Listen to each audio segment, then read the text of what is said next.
হেদায়েত জিনিসটা কি জানেন? এক, যে ছেলে মেয়ে গান বাজনায় মেতে থাকত, সে এখন গান বাজনা শুনে না হারাম মনে করে বিরত থাকে, এটাই হেদায়েত।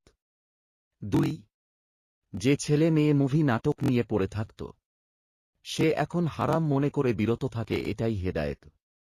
3, যে ছেলে মেয়ে প্রেম ভালোবাসায় মেতে থাকত, সে এটাকে এখন জিনা মনে করে বিরত থাকে, এটাই হেদায়েত। 4, যে ছেলে মেয়ে 1 ওয়াক্ত নামাজ পড়লে 3 ওয়াক্ত পড়ত না, এখন 5 ওয়াক্ত ও তাহাজ্জুদ পড়ে, এটাই হেদায়েত।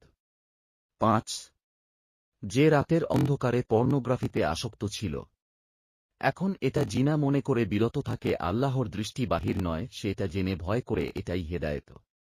6, যে বন্ধু বান্ধব অহেতুক আড্ডায় মেতে থাকত, দুনিয়া নিয়ে পড়ে থাকত, এখন আজান হলে সে মসজিদে চলে যায়, এটাই